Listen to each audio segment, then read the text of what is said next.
Okay, hello everyone. I'm Rick Usher, Assistant City Manager for Small Business and Entrepreneurship with the City of Kansas City, Missouri. And this is regulatory considerations for emerging technologies and disruptive business models. We'd like to start by just finding out like everyone's area of interest. Was that it, Tony? Name an area of interest? Yeah, what industry you're with, or government, or. Yeah, so if you want to start. I don't know, this is something I'm talking about, most likely. Your name, please. Oh, here. Hi, I'm from UMKC School of Law, and I'm just striving today, but I'm just also interested in smart city development. Chuck Miller with HNTV, we do a lot of smart cities. Interesting. My name is Ilani, and I'm also interested in smart cities technologies. I'm Leslie Scott. I'm interested in this equity in tech, not the money kind, but the one that's more like quality. My name is Andrew Potter, and also just interested in smart cities. Hi, I'm Jamila Jefferson Jones. I am a law professor at UMKC, and I write about the sharing economy and about smart cities, and that's my field. I'm Susan Sposato. I'm a law student at UMKC, and I'm a professor here. Hello everyone, I'm Nate Desai. I'm also a professor with Science. I'm a 2L at UMKC School of Law, and I'm interested in the public policy aspect of emerging technologies. Hey everyone, I'm Chris Brown, the founder of Vincent Legal, and attorney. I represent reps and freelancers. I'm also on the policy committee of the KC Tech Council and the Startup Foundation. So that's principally why I'm here. Paul Barnum, I'm with Code for KC, we do civic hacking, and I'm professor of disruptive technology. Hi, I'm Roger Patel. I'm a law student at UMKC, like many other people here. I'm a classic professor with Here I am. Hi, everybody. I'm Abby Edgar. I'm a former law student professor. Unfortunately, now paying my student loans. So Yeah. look forward to that. I work for an insurance tech startup in town, and I'm interested in the smart cities development. I'm Valerie Sealy, and I'm an attorney graduate of UMKC Law School. And I'm here today actually as one of the discussion initiators. I do work with small businesses, and actually, the way I see it is I help clients turn their business activities into. I'm Jim Burrow, I'm in Philly as well. I'm graduated from the University of Kansas School of Law. For 31 years, I worked in various capacities in specialty insurance, including media insurance, specialty errors and emissions insurance, errors and emissions insurance, and cyber insurance. This is my third year of working with Westport Females Law Technology class as a community collaborator. And as I'm fourth this year, I've been working with in-house counsel and relations media partners, directors and acquisitions, advisory, and communications and technology space. I'm Ryan Merrigan, and I am yet another former student at Professor Williams. I make contributions to the university. And I don't carry the big one at all, so that's not. Yeah. I have my Red Sox watch here, and I have an extra one. No. We work with entrepreneurial firms and startups here at the Plexpod. I'm Melissa Roberts. I'm not an attorney. But I work at the Enterprise Center in Johnson County, where I'm dealing with our public policy groups, and my interest is primarily the state level concession.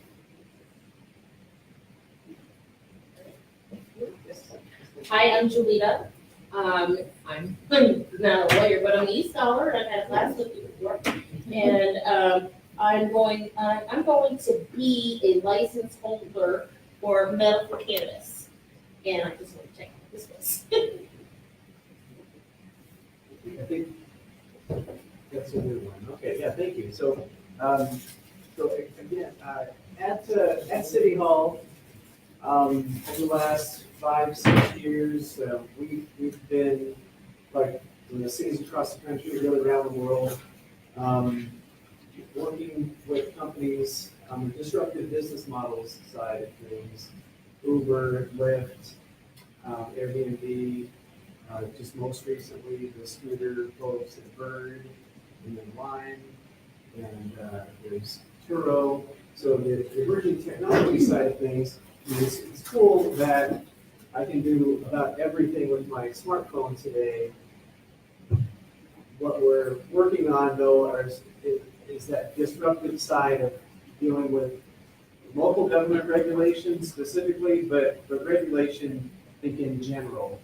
And working with the law school class, trying to formulate a step back to look at the processes we've gone through, find out what's worked, what hasn't worked, and what a nice formula or flow chart would be to throw in some new business model or technology, see what that looks like in the regulatory matrix, and then where there are opportunities for the city and for our residents. Mainly, our primary concern that we'll talk about a bit here is what impact these new technologies and these business models will have on our residents as far as the future of work, what it's leading to in the sharing economy.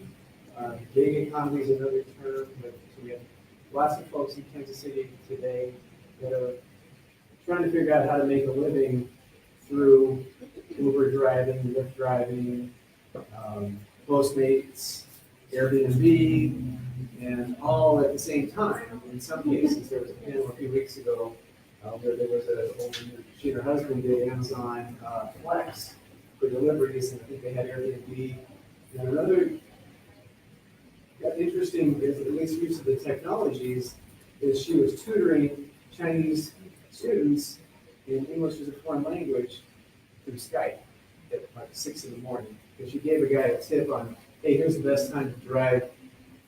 If you're only going to drive a few hours in the day, then drive this 5 a.m., 6 a.m. KCI trip, 4 a.m. KCI trip.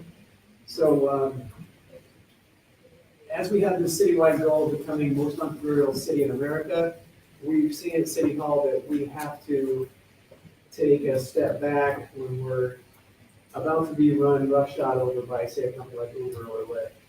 And in the last iteration of this that we had was with Bird Scooters that just said, hey, we're launching on Wednesday in your city. And we were able to get them on the phone the day before. I called it a parlay. This is a pirate code. Then, before you invade our city, what do you have? And benefits, were there. So you need time, though, to do the due diligence necessary to see, one is, there might be just an easy path right into becoming regulated. We had that path, we felt like at City Hall, with Uber and Lyft, they didn't like the process really of having, like, anyone know who the drivers were, what their background checks were. So when we're on Facebook Live, I'll say that, thank you guys, for preempting us at the state level. So what I'm trying to do is get to this point where, local government can handle these issues much better than state level governments in many cases, because there are very local solutions that and benefits that can come from that. So we're here to talk that through.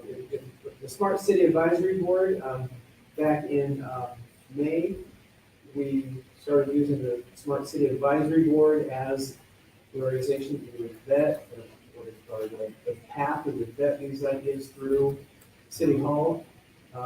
We've had one meeting since then that the law school came into, and we have another one coming up on the 18th. So we'll report out what we're doing here at the Smart City Advisory Board. We've got some other ideas we want to talk to you about. So I have to opinion on my name got used way too much. It's kind of interesting because the class that you've heard mentioned several times is one where I feel more like a student than a teacher. And it's really a class for everybody. And you've been in it, you've seen how it evolves. So you learn what the use case was. That's right, I had to learn lots of stuff about it. So I am a professor at the law school and the director of entrepreneurship programs, and I do a lot with social and civic entrepreneurship and addition to helping people with for-profit businesses. This particular course called Law, Technology, and Public Policy is not your average law school class, or at least in theory, those of us at the podium know more law than the students that we're supposed to teach. And this is a co-learning experience with things that nobody knows enough about yet. This technology is advancing really rapidly, and we see stories all over the country about what does this mean about privacy, security, and balance.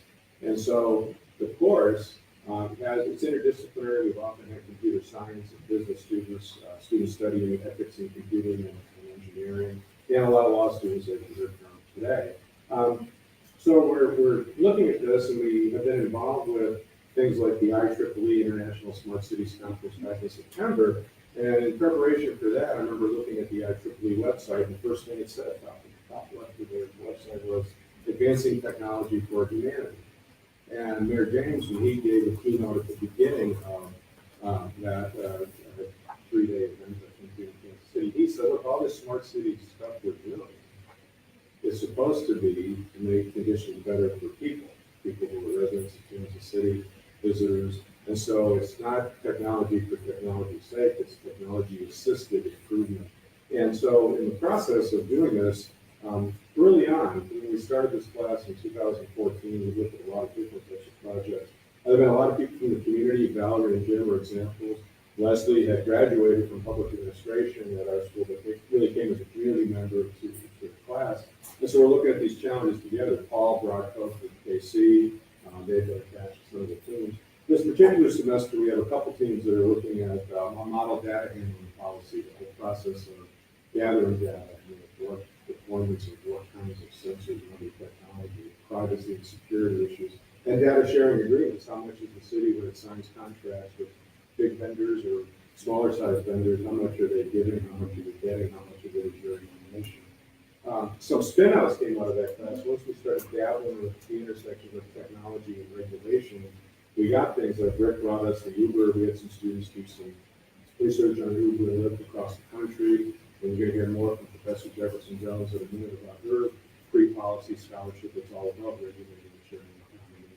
And we've got projects from the Chief Innovation Office. I've been a student in this class more than a teacher, but my main mentor is a fellow named Bill Mullins, who has been attached to our class since inception. He had emergencies and couldn't be here, but a lot of them, I'm going to go over real quickly, comes from him. And he said, look, if we're going to talk about regulating these fast-moving technologies, it can be very productive and beneficial to society, but come with dangers.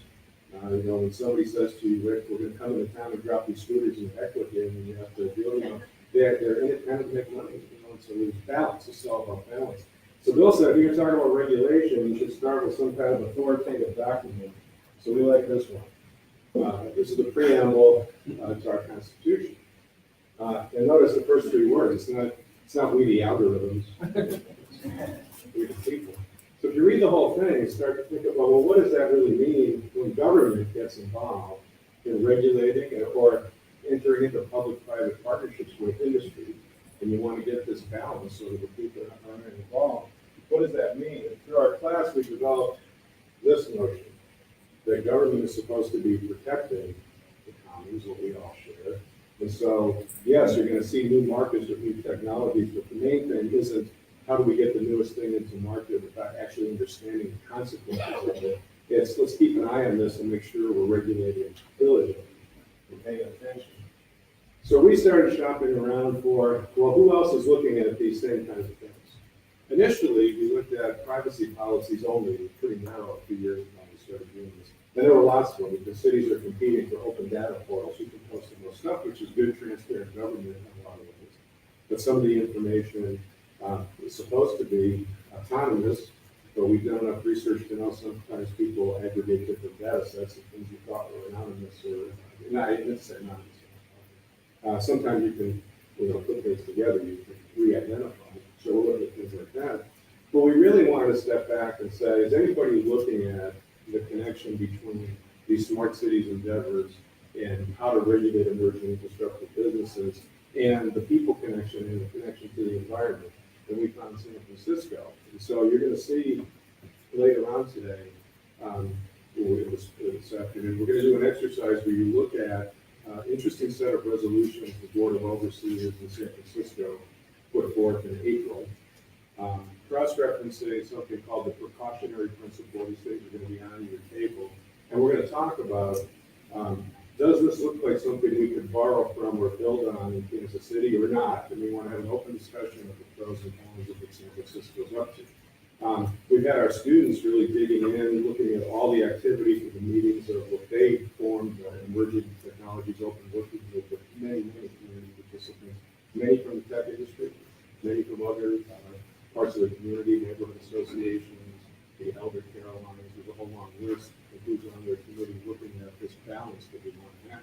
So the students have been studying that, gearing up to ask the people there some questions about the progress they've made or have not made yet, in some cases, how much have they done. And we hope that this session will help inform that. So I've got a few other slides I'm going to skip over in the interest of time, but really it's about how can the university, which we feel a responsibility as a publicly funded institution, to help with this duty of care, to work with Rick, to work with the chief innovation officer in the city, and to work with the community to try to kind of get this right and look at all perspectives. So that's really what we're up to. I'll tee this up. And I will probably be taking less than 5 minutes. I just want to put a few things on the mind. Then I'll go from there. No. Okay.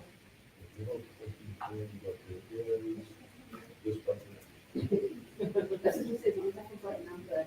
Hi, again, I'm Jamila Jefferson Jones, and I've been tasked with talking about key policy research initiatives and developing a sharing economy research agenda. So that's what I was told to do.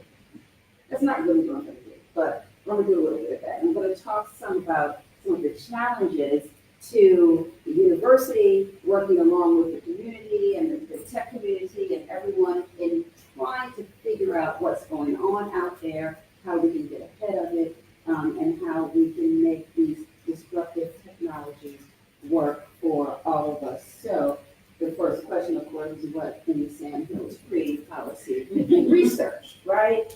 And it's really just this idea of getting ahead of the curve. So being proactive rather than reactive. We've seen, like I mentioned to you all, I studied sharing economy.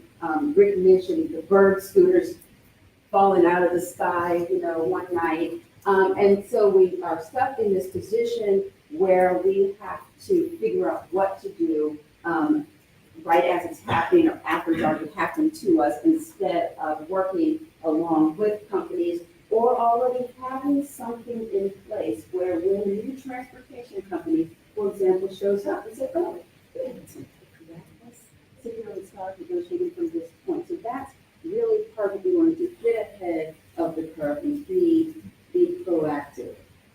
And then the other part of this is that in order for us to get ahead of the curve and to be proactive, we're going to need civic research. So research that is both centered in the university, but that is also civic-minded and meant to democratize the research process. And so I get this from the city of Boston, their mayor's office for new urban mechanics, which is an interesting name there. And so they have a little booklet that they just put out, civic research agenda, so many questions, so little time, which is really what's going on here, right?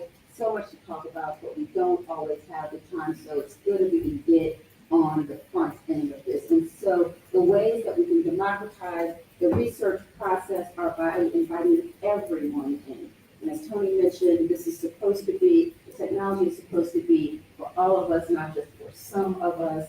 And so we want to invite everyone into the process, shift the focus to everyone's questions, all of our questions, every neighborhood, every sector, and using our collective experiences, skills, and expertise to serve the common good. So that's the idea of democratizing the research process.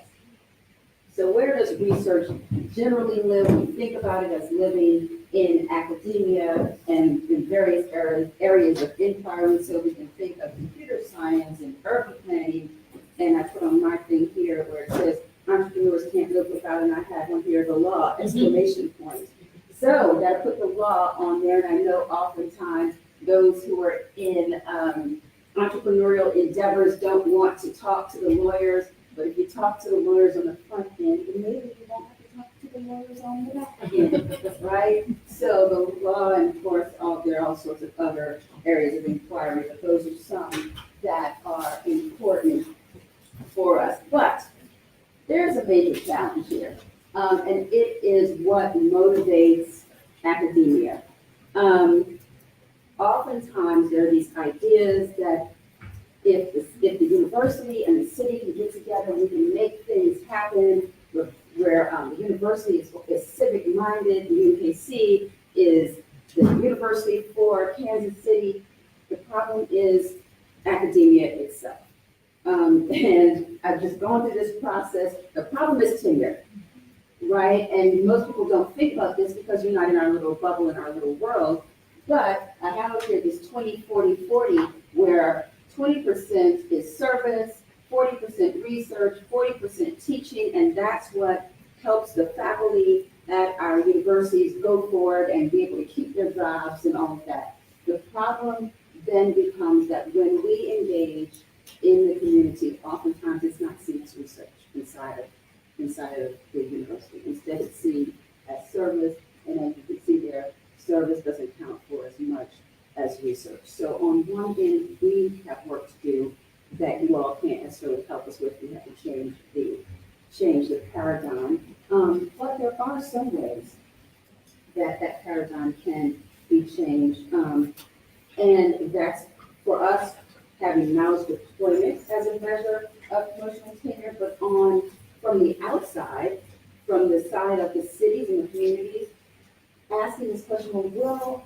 this move the knowledge base forward in your field? So if we can think about framing the questions that will help to move the city forward in a way that will also, that basically translates it into the language of the university, then I think we can really begin to collaborate together. So developing that agenda. What are some ways we can really get this going even now before we make all of these changes? Is to get students involved. And so we have a number of students here in the room. There are a few ways we can get students involved through capstone projects, right? So if we have projects where this is how the student finishes their degree, they finish their program in this way. And so when Susan starts talking, she's going to talk a little bit about her individual project that she's working on. So I have capstone projects up here, but also individual research projects. So she'll be speaking about her individual research project. And that way we can pull in both faculty and government advisors, right? So she's been talking with Rick about her project. She's talking with me about her project. And that gets Rick and I also communicating about some of the needs in the city and how we can use pre-policy research to address those needs. And then there are a few other ways that we can get going. Formal institutions that support citywide collaborations and centralized systems, tracking these collaborations. Part of our problem is half the time the right thing doesn't go where the left hand is doing. So we also need to have a centralized way of figuring out who's doing what so that we can collaborate with one another. That's where our friend Bill comes in, systems engineer. Yes, we definitely need that. And then there's other ways of supporting faculty so that you can be freed up to do this sort of work. So those are some of the things that I think we should think about as we talk about having cities and universities collaborate. And then finally, is my shameless plug. There's on the table some flyers about this book that is coming out in 10 days, The Law of the Sharing Economy. It's edited by some friends of mine. I'm one of the people who has contributed to it, and there is a code on there for 20% off if you're interested in the book. But really what's good about it is the Cambridge Handbook on the Law of the Sharing Economy, and we delve into all sorts of issues with regard to that, and a lot of them are important to the way that cities work and the intersection between cities and the sharing economy and smart cities. So I just want to share that with you. And I will now turn it over to Susan.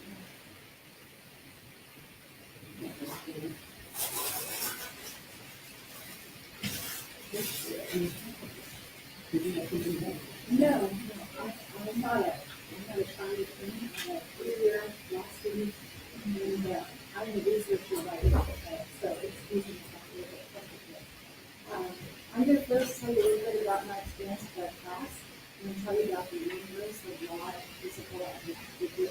environment, a little about my work and what it's always created.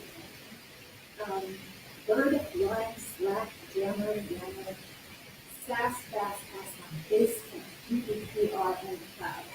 We use a new language emerging nearly every day in the world of technology, and lawyers, for the most part, haven't been part of this. It's unusual for us to be in this realm, and this is why it's very exciting for us as students to be part of this work. Our class explores the intersection of law and technology and as it relates to the development of public policy. We face three issues in integrated fashion using tools previously unused by attorneys. We heard about design thinking, use cases, blank charts, and everything easy. We work in interdisciplinary teams, which is also not what the way does. A law student is usually walled up in solitude in the library with a stack of huge law books and now search engines. So now we work in teams with other students from engineering, law, ethics, and ethics departments, as well as calling our community experts, locally and nationally. We develop legal solutions and legal methods to address complex regulatory and law issues faced by governments today. Together with efforts of previous iterations of our class, we produce a model of data handling policy, a model of data sharing agreement, and a structure for oversight committee.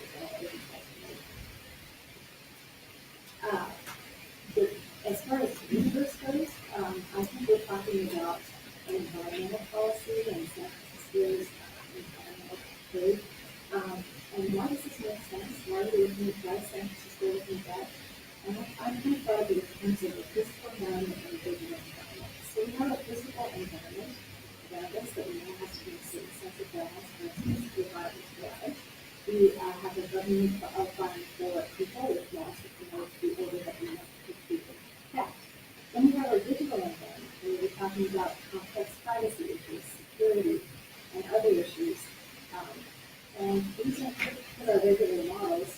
In fact, there's some interesting questions to be posed in terms of Fourth Amendment rights.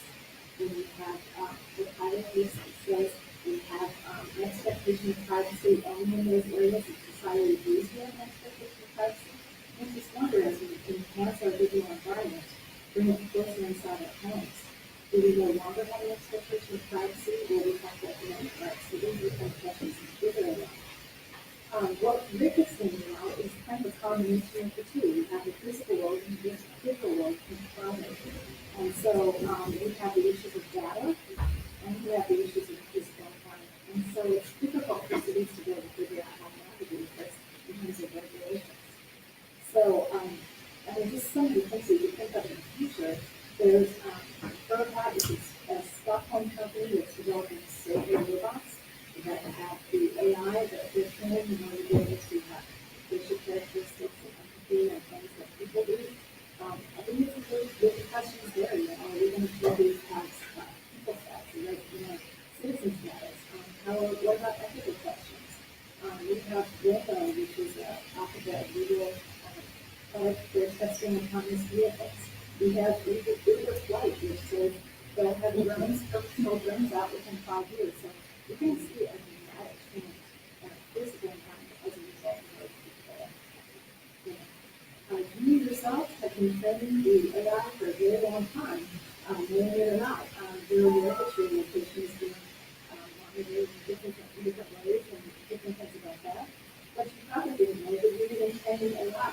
Are you a robot and you take the pictures and you click on all the ones that are kind of building, you train your autonomous vehicle to recognize so, my work now is done with Rick, and I'm looking at a digital platform that finds itself in the transportation world without the internet.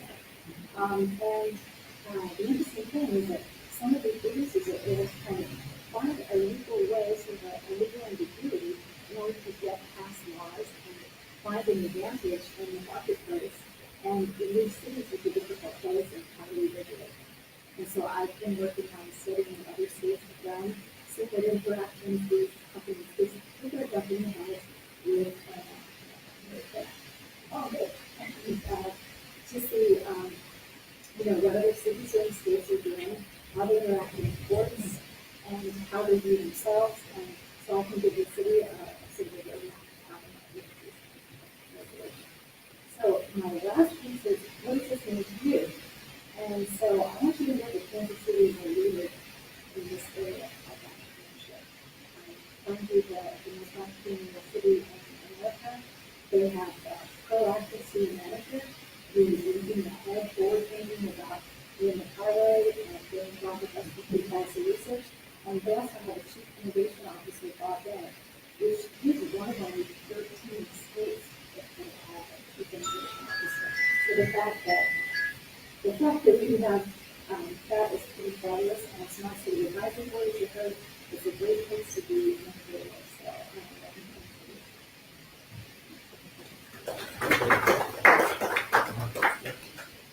All right, hello, everybody.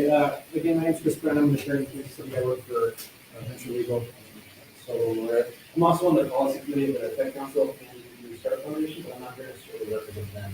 I would ask you to talk about the entrepreneur's perspective on how the city should regulate entrepreneurship. Oh, I'm not. There you go. Okay. Hello, world. So I'm here to talk about how the entrepreneurship community views regulation for city level, right? And I've been actively involved going all the way back to the debates, and I know there's a meeting all the way back there and all of that. So from the entrepreneur community's perspective, what we want to do is make sure that Kansas City has a good perception across the country as being an entrepreneur-friendly city. You know, we're in a really hard fight for tech jobs. There's 3,000 job openings at any given moment at tech companies in Kansas City. We need tech talent here. And anything that the city or the community does that might drive away that tech talent is bad, right? Subject to public safety, right? I consider myself pretty reasonable. I always understand that public safety is a so that tech workforce really is a big thing. The second big thing is to make sure it's easy to start and operate a business in the city. Now, we have an interesting dynamic there with the state line, with the communities and so on, but at least within the boundaries of Kansas City, Missouri, our goal is to make it as easy as possible to start a business and operate that business, again, subject to public safety. So the thing that I keep telling the city is, you know, we're operating under a new normal, right? It used to be, you go to the city, you say, I'd like to start this business, Line or Uber or whatever, and you might negotiate for 6 months or 6 years, I don't know. The new normal is, ignore the city, drop the birds, drop the Ubers, drop the Airbnb, whatever, right? So the city can get upset about that if they want to, but it's just going to keep happening. So that's why these guiding principles are so important. Some entrepreneurs in the community want zero regulation. They say Uber should be allowed to operate without any city oversight. That's not going to work. Some people at City Hall say regulation is always the answer. That's not going to work. So I think there's some middle ground. When Rick or Tony, I forget what it was, introduced me to these guiding principles from San Francisco, I said, that's great. You know, we as a city, and I think we're going in the right direction, should be proactive rather than reactive. So with Uber and Airbnb, we were very much reactive. We waited, actually we didn't wait, we didn't even know they were coming. They just showed up and we reacted with Bird and Lime. I was so happy the way Rick and his office handled that. When they did the partnership agreement, they did a 6-month deal to see how the rollout is going to work. And I think that that's good model we adopt moving forward. The last comment I'll make is that, you know, all of our city codes, some of them will work for regulating these new business models, but many of them won't. Many of them were written, you know, 30 or 50 years ago for different business models. And so making the assumption that we should say, here's what the code says, where do we fit in my mind is not the right way to do it. I like the idea of starting with a blank piece of paper and saying, well, what public policy do we need to protect here? So with Uber, it's background checks, car safety, and so on. Line is making sure that scooters don't go up and that they don't park on the sidewalks or whatever. And then figuring out, well, do we have regulations that can actually accomplish those public policy goals? And if we do, great, we do work. If they don't, we'll like to continue. So that's the entrepreneur perspective, I suppose. And I'm looking forward to hearing comments from the people. Thank you.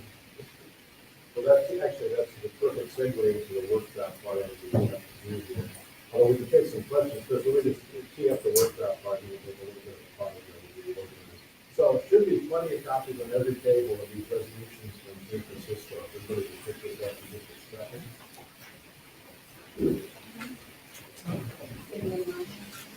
Anybody not have one? We got, they want to know we have more. Okay, so if you take a look at this, like pretty much any resolution, lawyers speak of getting these whereas clauses, that's supposed to be the why of what this is. Why have you doing that.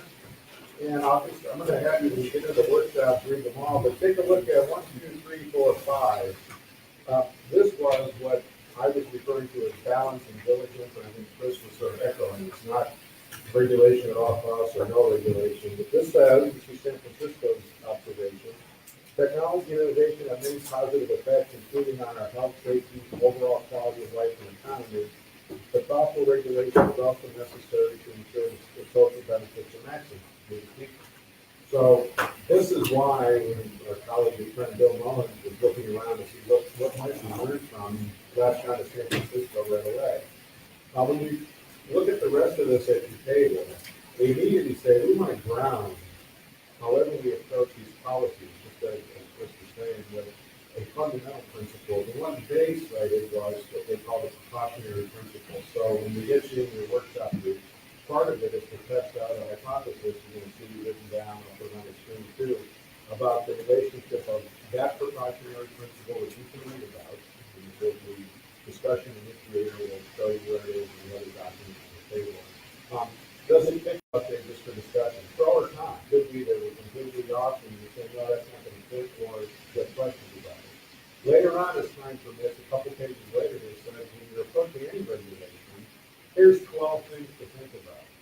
Meaning, if you were proposing a regulation to the decision makers in San Francisco, you'd have to say, we thought hard about all 12 of these things, and here's our analysis and why we think this is a sensible regulation. We'd like to get your thoughts on that too. So we're going to start that process in a few minutes. But first, are there any questions for any of the presenters who did the little background pieces here? Okay, so here's the deal. Each table will have a discussion initiator. We picked that on purpose. We didn't want discussion leaders to be not being led in any direction. Just take a look at the hypothesis, and it's all you. And then there will be a scribe taking notes. And if you're interested in getting reports after, that we'll send out the notes or a summary of it. We'll send it to anybody who thought we'd let us know they'd like to get it via email. So you can see capture it. Any questions about that? Okay. All right, so I think we've got about 40 minutes we allotted to do this exercise. So the discussion initiator is going to be support. They give you a discussion initiator to take notes on the board, the scribe to take notes on their laptops.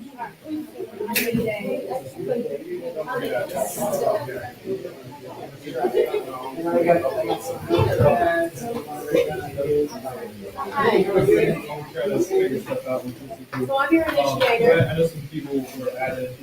Can I just get everyone's name? All right, so let's see. Are you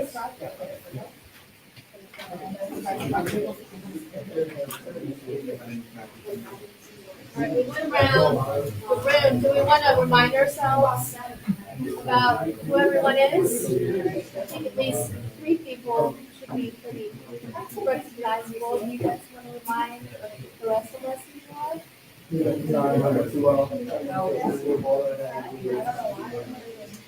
name is Connor, I'm a recent graduate.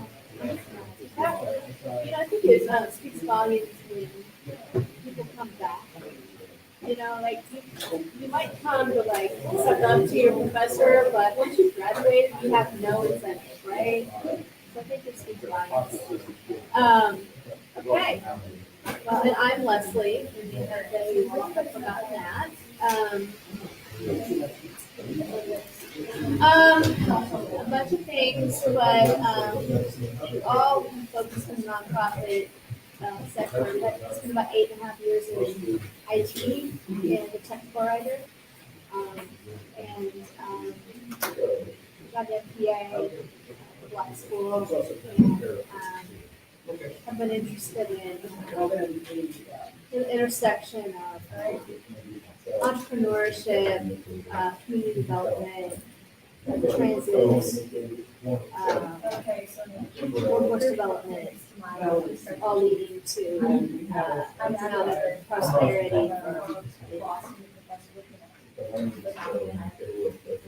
Boiled it down to that level, but just trying to be very expedient.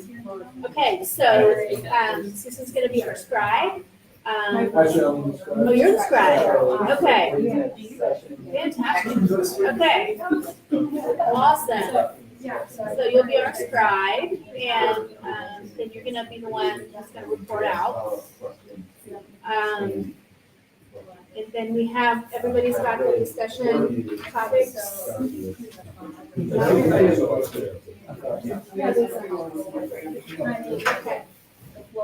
There's one, do you have one? Okay, all right, so then the discussion topics. So we have this hypothesis, which is also on the board. So if everybody wants to take a minute and read that, No, the discussion. let me know if you have any questions The about it. hypothesis. This is the resolution. Yes. Oh, I don't get that one. And It's then, also up on the screen. Okay.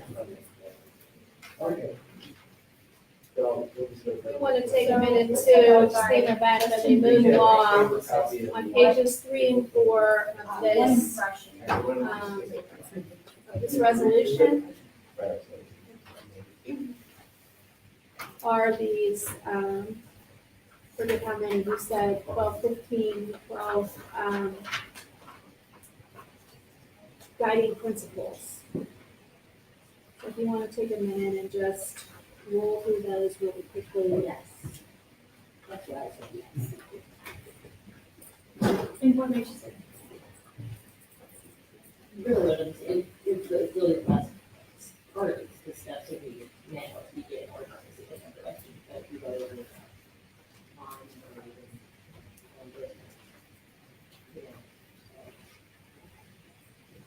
I think that there's, always constantly kind of checking out what mortgage lenders are doing, because they're going to us. And, you know, we can't be, we just legalized marijuana, while our rules and regulations take about that. It's kind of vague to me, because if you say Casey will be able to thrive, what are the companies that come to this with their disruptive technologies, all the revenue? All right. And all we're So, left with. Everybody have that time? Everybody want to move the floor? So we have the technology, but the revenue that's coming from the Good. technology is actually not All right. So I think we So- will be a little bit more specific Who about has some first thoughts about this hypothesis? and how is that captured This is within pros the and cons. So you have a I think that's pretty easy. Okay? I mean, I don't know, does anybody have any thoughts around this? A bad idea?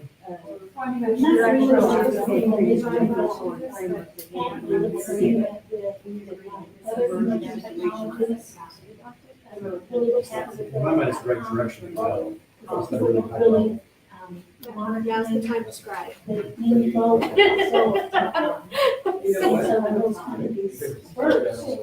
Okay, so one of the things that jumps out to you, Susan, is the only buy. Yeah, this is just a part of it. I mean, this is a big part of it. But nothing. One of the things that I'm curious about is just on a regional basis. I agree with we have a odd dynamic in Kansas City now. State line, if we can get everybody to adopt this, that's great, but that doesn't mean all laws. So maybe we can just move that. So I don't know if that's possible. So it's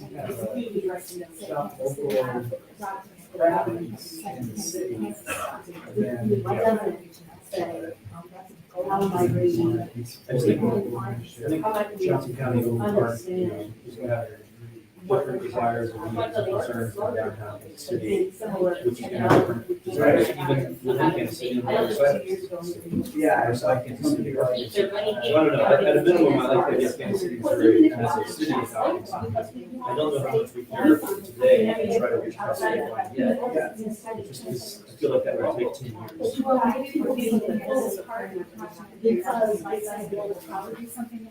Yeah. So basically, the idea is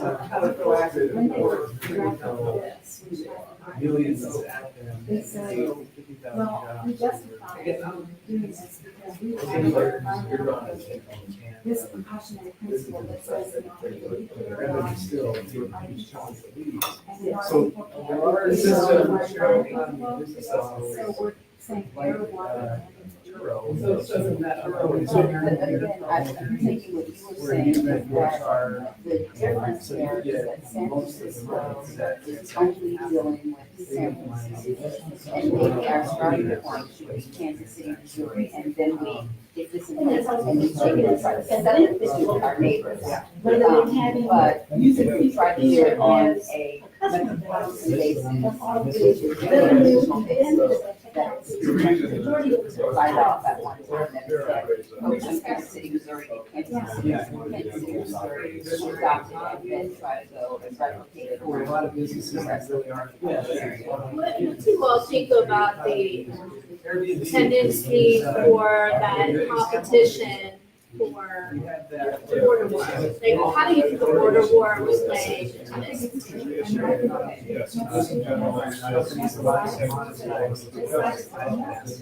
They're gonna want to get. And then they're gonna want to. Car, your house. Yeah. School box. You got home base, tools, 16-foot ladder is located in the basement right now. I mean, I think so was it when we decided to not have the border war anymore, Kansas didn't play along with that, so.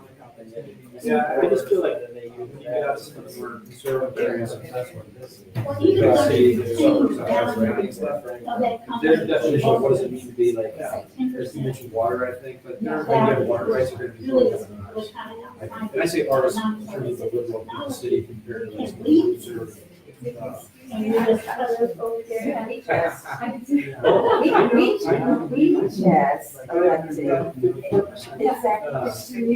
elected.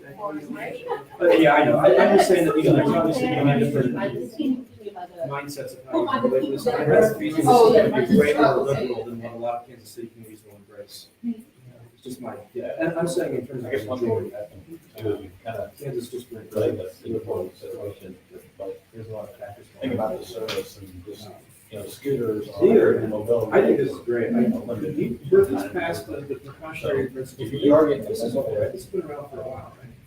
From these. Yeah.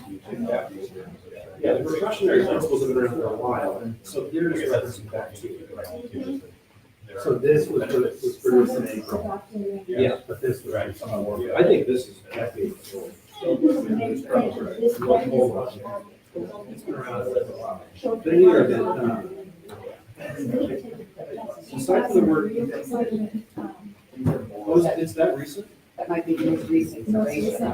So when I look at such a no, I just. Well, yeah, at least about three. That's a decade and a half, that's a while. So to me, the only issue I think with this hypothesis is Well, regional. that is. And maybe on the board on that as well. Like, to me, that's it, because the rest of it just makes sense to me. It's gonna be, we need seniors. If we don't do something like this, we're just gonna keep reacting, and reacting. It's not gonna be- These companies don't feel like this is. Define, thrive. Yeah, because we're talking about the city, but really, And then Right. is there another way to Our describe? residents. Because that's these two. the precautionary principle talks about specific Usually the economic. Try to,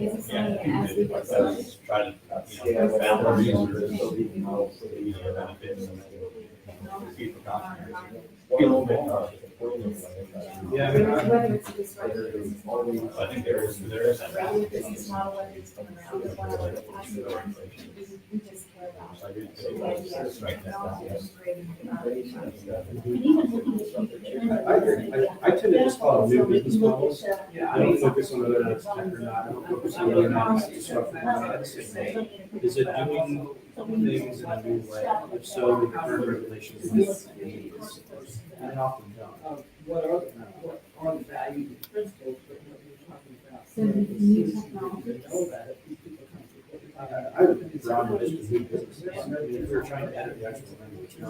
It's not always saying that New businesses. for this to happen. Including but not limited to emerging technologies and disruptive businesses. Yeah, and I'd say new business. Precautionary principle needs to be It's adopted. not so much new businesses.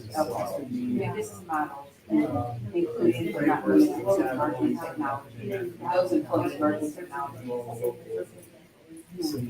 including but not limited to disruptive businesses and those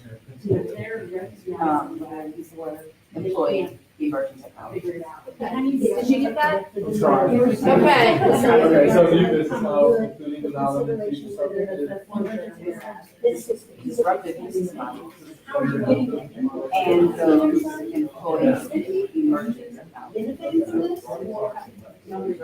That's your substitution for towards, and everything after towards.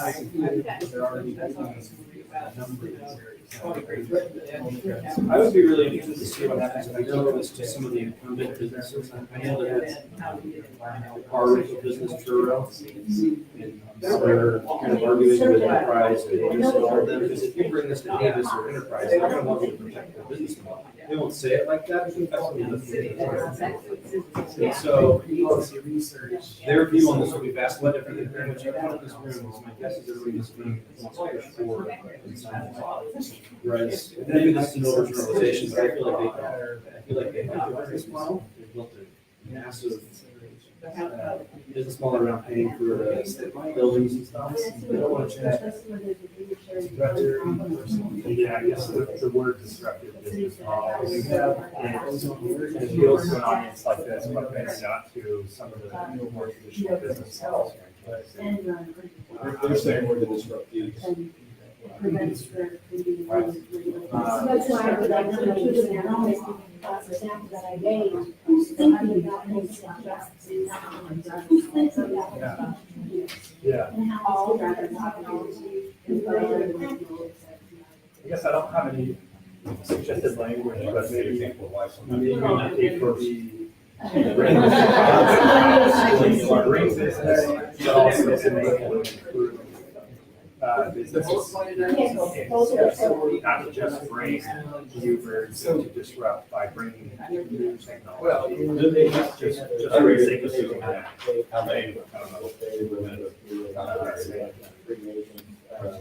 so then this. Well, do we feel like that is relevant to this, that the resolution, unintended consequences of new business models on existing business models? Do we feel like that this is relevant to that? I don't, I think the existing business people. My position is it's not the city's job to protect enterprise. It's the city's job to protect the public. And if somebody sees everybody else in the public while still providing. Sorry, enterprise, you were changed too. If you think that new business model is better, change. I'm sorry if you have a lot of sunk costs over the last. That's not my fault. No, that's kind of where I was going with that question. Yeah. Yeah, and so like you just have to, anybody who looks up as a number. It's going to be electronic payments over the internet because it hurts the post office. Right. Yeah. Okay. So, all right. I think that's important to capture though, right? Well, so. And I guess that's the really answer where is the no, we don't have. It's basically about this. So,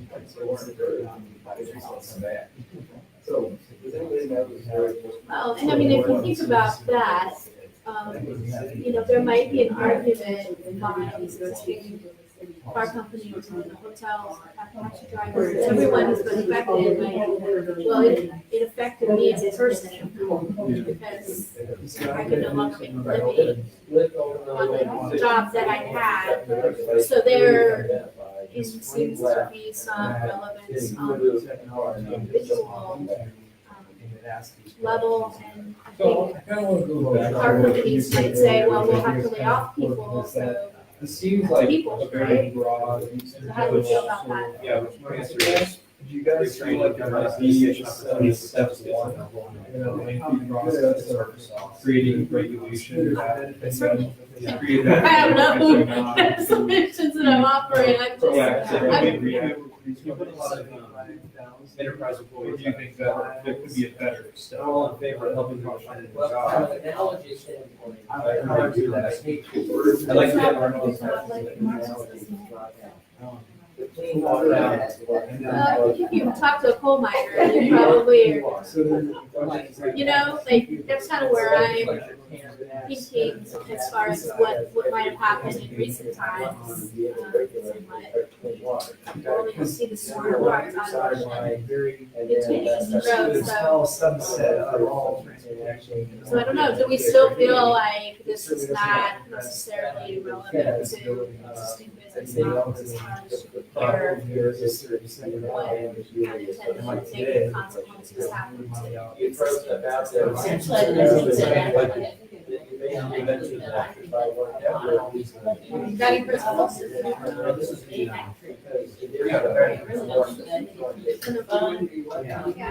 one of them that said, They got people who got paid so something about, we should encourage businesses that regulators. focus on employing people and not trying to get people out of I think society. it's accidents. Run over all the time. I know. Here it is, yeah, second to the last one on the first page. Where appropriate, provide preference to technologies that support rather than reduce them. So then guiding principles are, speak to that. I mean, what if they're in conflict? And I think that there will be conflict of these that first, and I hate to go back and say, well, the market doesn't take care of it, because don't but in some ways it does, but there is that period of time that people want, right?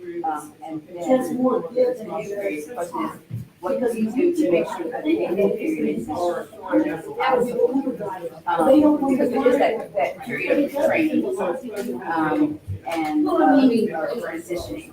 That program on how to go through. So it takes McDonald's now starting to employ kiosks instead of people. We already have people who are skilled, right? Typing in stuff to cash things. So now these people just place what happens to them. McDonald's training them, I don't think so. So there have to be ways that. You said something that you incentivize other businesses. people that are writing in that. We work with the companies to be partner. One of the. And then I just back to where provide preferences in technologies that would be involved in retraining and supporting and helping people enter these technological. Do we feel like the new business model folks should be responsible in some way for that return? I'm not sure, part of the conflict is that oftentimes the new business models employ technology that make it less necessary for a lot of businesses involved individuals, right? They're more streamlined, because it's like, so that would be conflict with what they're actually trying to do, streamline process. So I guess what I'm saying is if you have an existing business model, a new one comes in, disrupts it, these people over here lose their job, should the new people be responsible for training these folks to go do something different over here? I say, no, that's it's the individual's role to retrain themselves. Essentially, This is like society, government, not so much it's sort of this overarching, this is what we're trying to foster is a place, a safe space, an incubation for smart and these create new technologies, solve problems, and create additional layers of further chapters training.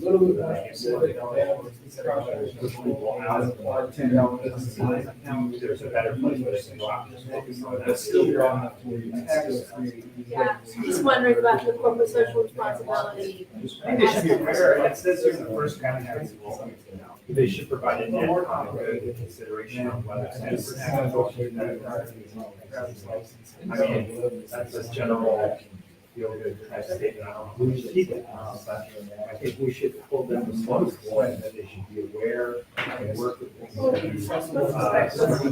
Thinking more in terms of what the negative But they should be outcomes could be and how they can be responsible for. what, you know, so like there, or people that have accidents, can the company put, you know, something on the scooter to say, this is the operation, you know, And it's within keeping the Yeah, head they can say they need to, they need to take a what picture of my phone that they're wearing and before they train come. people and That's- train other people. That's a big deal. So that's interesting to type of work.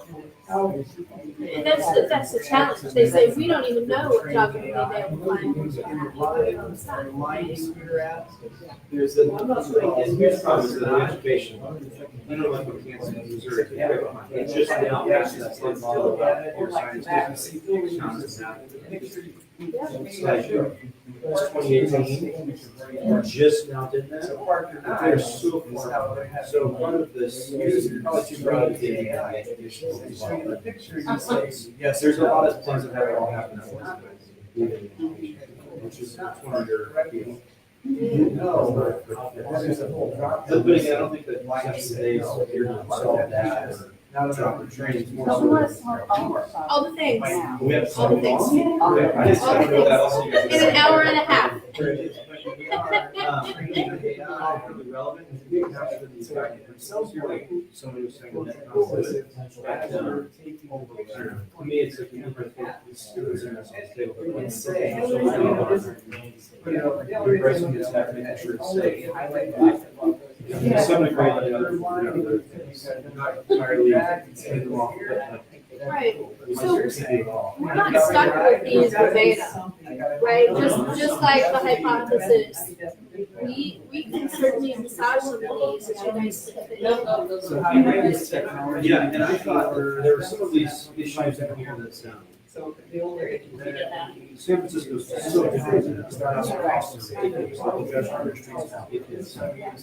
So, yeah, you're right. I don't think we need to worry as much about congestion restraints, at least not sure. Yeah, they go right into his, these technologies need to be tested. But I don't think it's getting out of control in the way that. One through the third bullet on here where it says the needs of the most vulnerable including seniors, children. I agree with those three categories, however, I would add a minority students because It's like where they we go. have very systematically those communities, especially on society, in the state.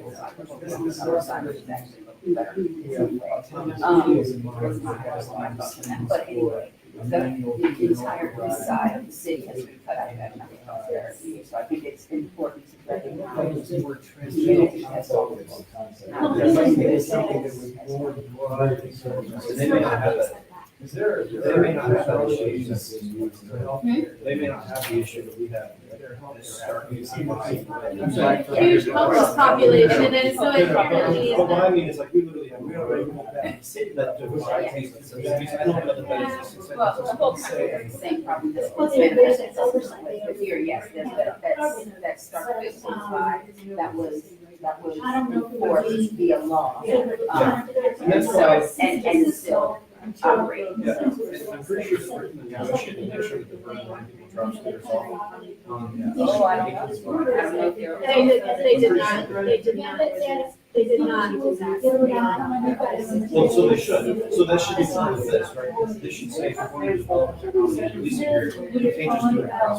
Yes. Well, maybe for like, something if that's where you. Yeah, it's something towards the market-driven decisions, so wherever they drop them is where they were used, and wherever they were used is where they continue to drop them. So if you never provided something, these are truths, it would never be used, and therefore would never be seen as being a market-driven thing.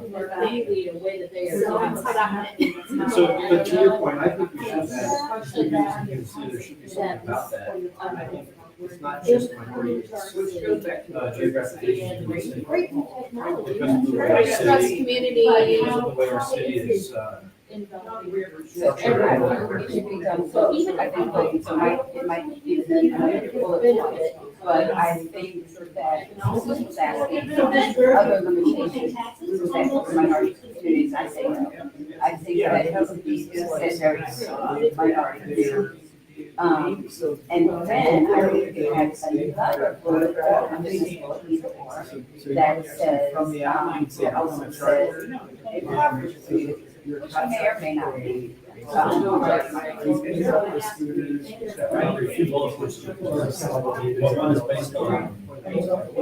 Historic racial deprivations and education historic, economic deprivations, which may give an VIN model might overlap with my. We make geographic the whole separate. Yeah, geographically would be, historically, I know it should work with people, but economically, vulnerable, geographic locations, we could write them for, but neighborhoods that have been cut out. So we want to say something around what's promoting equity. Equity, racial, ethnic, and economic equity. That, how do people feel about that? Yeah. Yeah. I know that's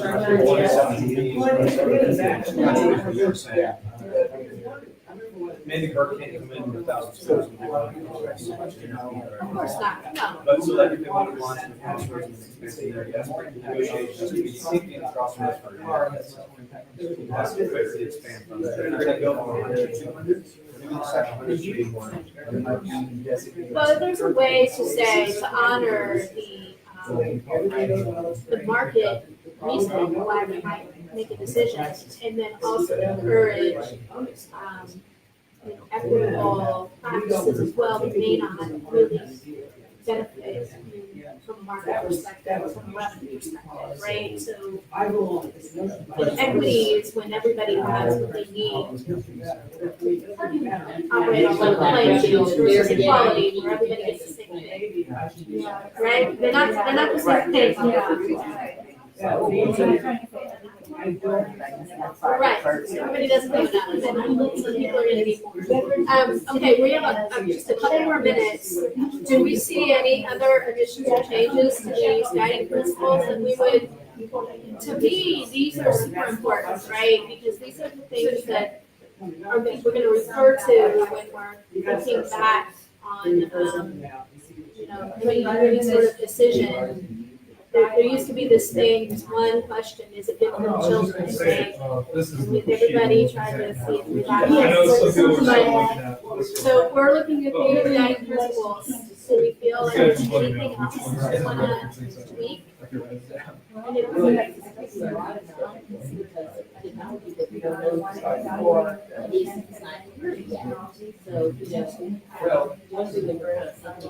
talked about this item before. That's just next year. Well, years have over it. Yeah, I don't know what to do with that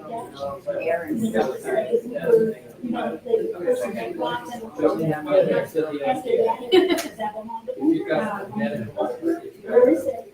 I really like the insurance. I think you can get these platforms that can help to solve problems around us. How is it shared? One of the cities, very popular is every cargoes that have, for example, there may be a station on that port will be used. But I like the idea of shipping as much of our possible platform, make it as easy as possible. However, Are they within we place a the lot of requirements on the individual. realm I of think it's existing less likely as than far as having then we can always build on that. Yeah. As we see more. Neighbor debates. Into I thought they the were a lot concept. But in of terms of existing data sharing laws, when I are say they that. compliant? Let me go back to data sharing for a second, because anytime that comes up, everybody's like, oh, my privacy, right? So how do we feel about that? Community members? So there are obviously rules. I don't think that's that. hard, as long as they take. Working on my Let me resume. get my,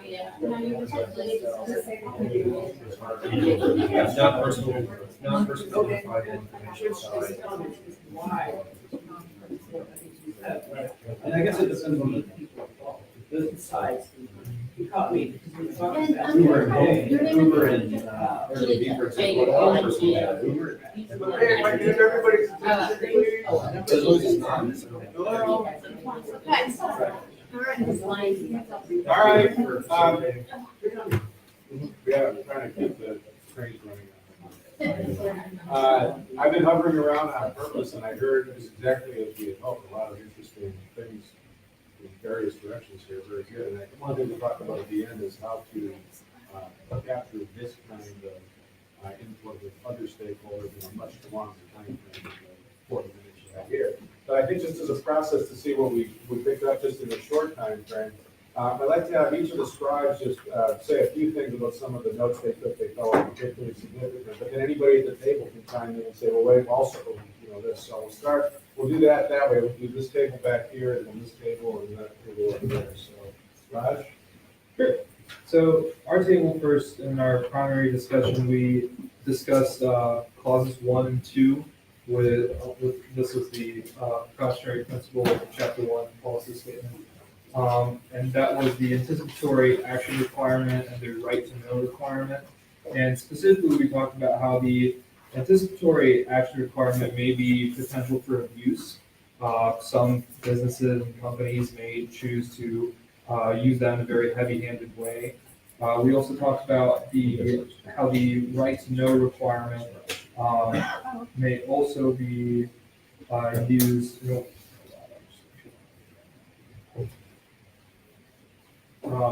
We will also talk about some of this language in here is a little bit more broad and general, so just the word proponent. We wanted to know exactly who the proponent was in the situation, whether it was the city or it was companies, what exactly was the main actor here.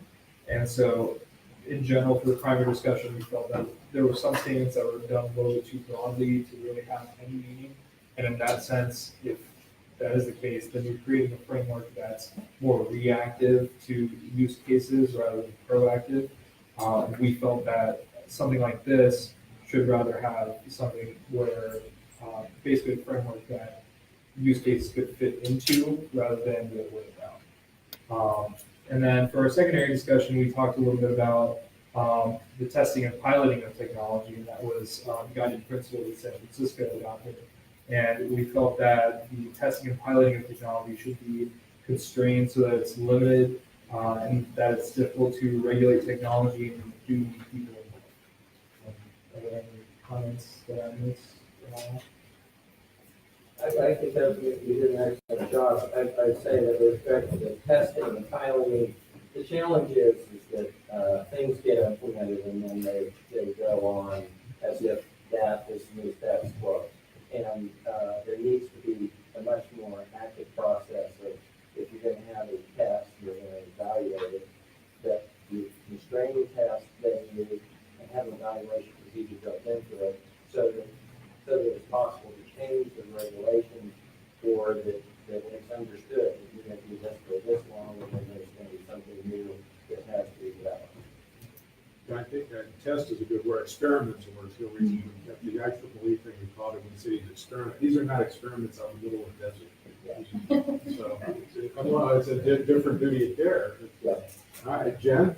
All right, so our initial impressions on the hypothesis was that yes, steps are needed. I think we can all agree on that. But also that it was kind of vague that could be that could be either pro and the con. Pro in that we have the actual tech, but the con is that where is all that wealth heading for? So if it is staying in Kansas City, if not, what do we have to do in order to keep the wealth in the city?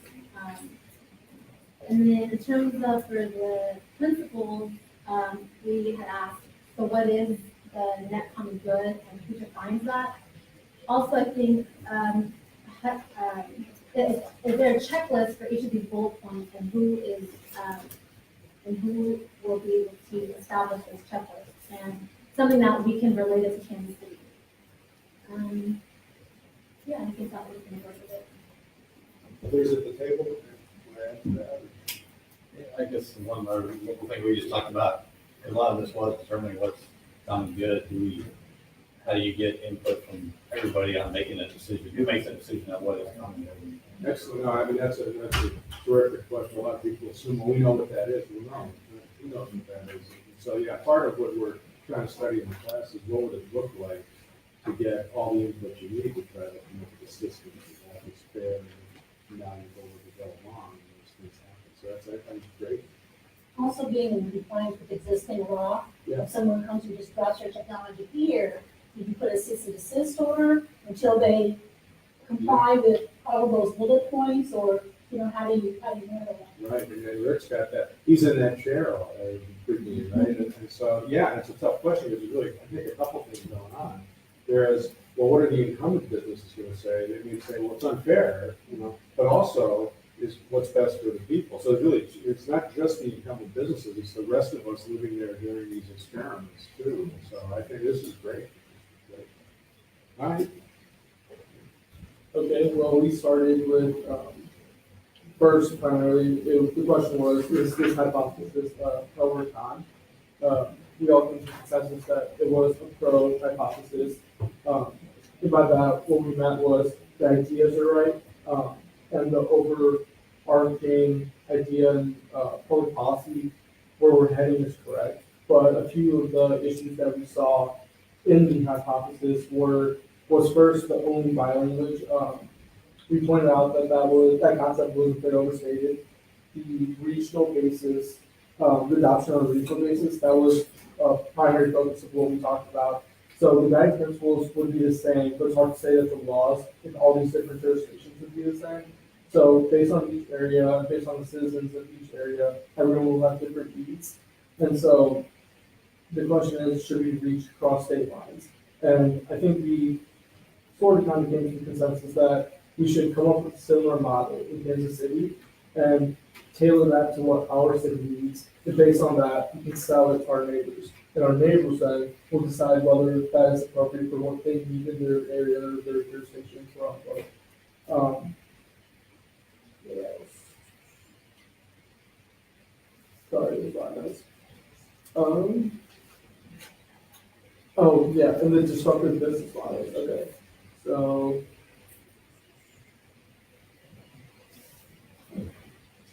Okay, so is there another issue? Is there another way to describe the emerging technologies and disruptive business models? So we care about the idea of technology and the emerging and integrating into our society. So the new business models, we actually took apart and almost rewrote the hypothesis a little bit. If you guys go forward, if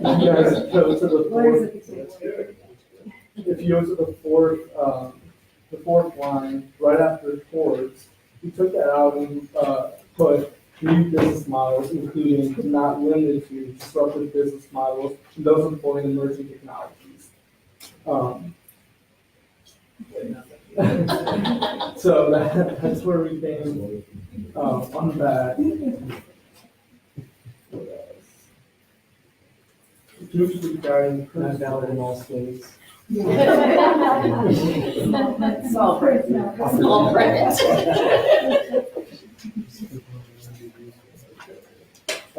Another in the guiding principle, if you guys go to, let's see, 5 and 6, the safety needs, or 6 and 7, the safety needs, convenience, all humans, prioritize over emerging technologies. We focus on the safety aspect, and in terms of safety, we went to discussion about what safety looked like, and we also did talk about what our city particularly needs in terms of communities. And so we want to change the language to minority communities and economically deprived communities. Promoting racial, ethnic, and economic equality was the clause, the phrase that we came up with.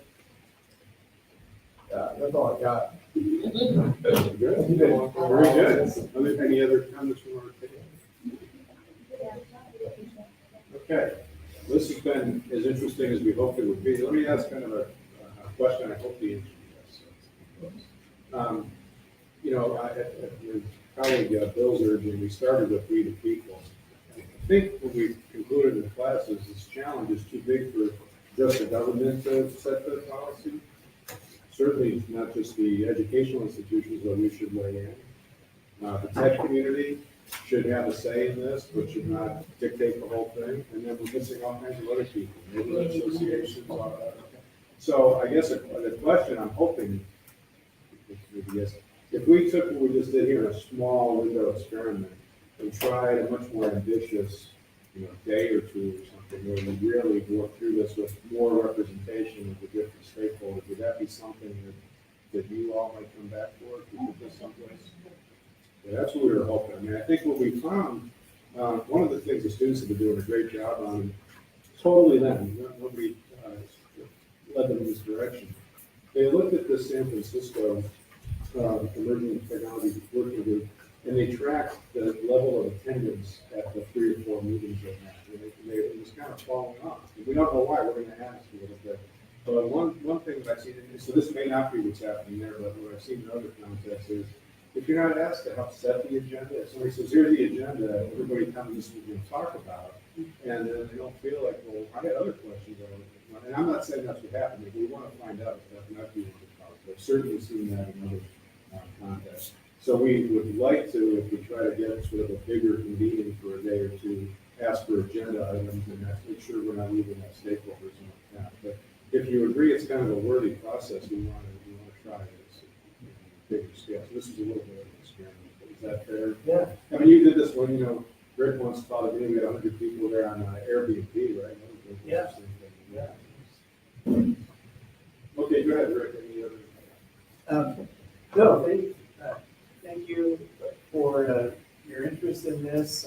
We are trying to make sure that we can evaluate these new business models. Certainly, we want to make new technologies available to our residents and businesses in the city as quickly as possible, but as thoughtfully as possible. And we've taken, say, Chris mentioned how we entered the interim operating agreements with the scooter companies. We've all ridden scooters, like maybe when you were 8, you rode a racer at the skate park. So there's this learning curve that has to take place. And the companies were cooperating, starting at 100, and then we gradually scaled that up. So for that model, we feel like we've learned a lot at City Hall, and it has really helped us figure out how we're going to develop this pilot program. And so there might be some business models that come to us that you have to do that. You might have to create a pilot program to really understand, but then we have to develop the systems behind it, and then the other things that we talked about at our table, the impact on residents, and those people that might not be the users of these technologies, but are still impacted by them. So we can keep this conversation going, and we'll report this activity to the Smart City Advisory Board next week. Yeah, we'll have, a lot of good notes, but we'll get those typed up and might do a little bit of a summary.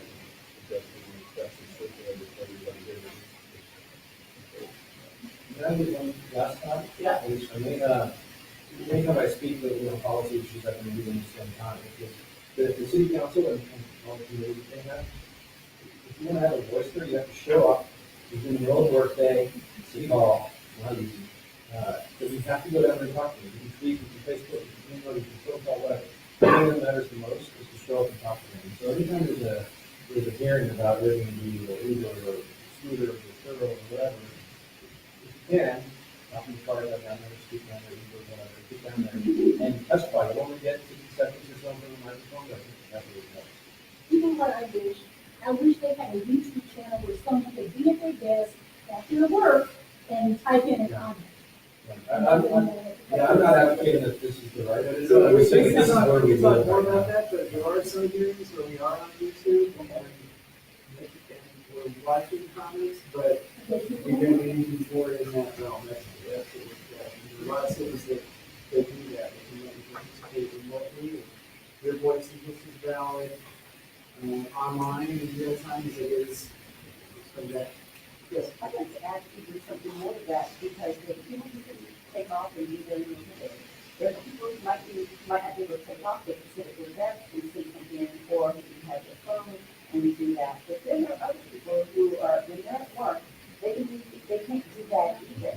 So it would be really helpful if those people, before they go to work on the weekend, whatever, can involve in their question and have it in queue somewhere so that it can be answered or their remarks can be taken, even though they've got to go and do their job and cannot be on technology at all. Yeah, that there is a challenge.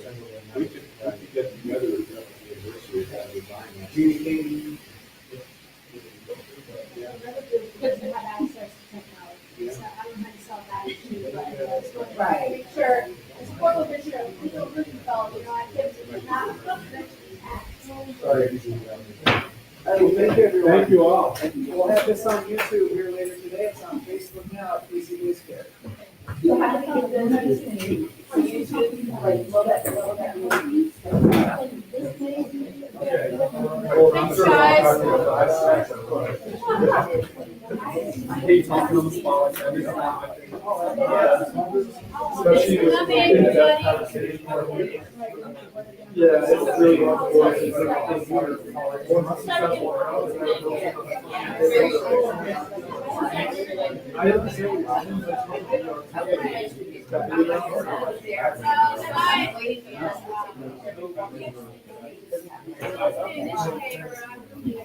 Bye.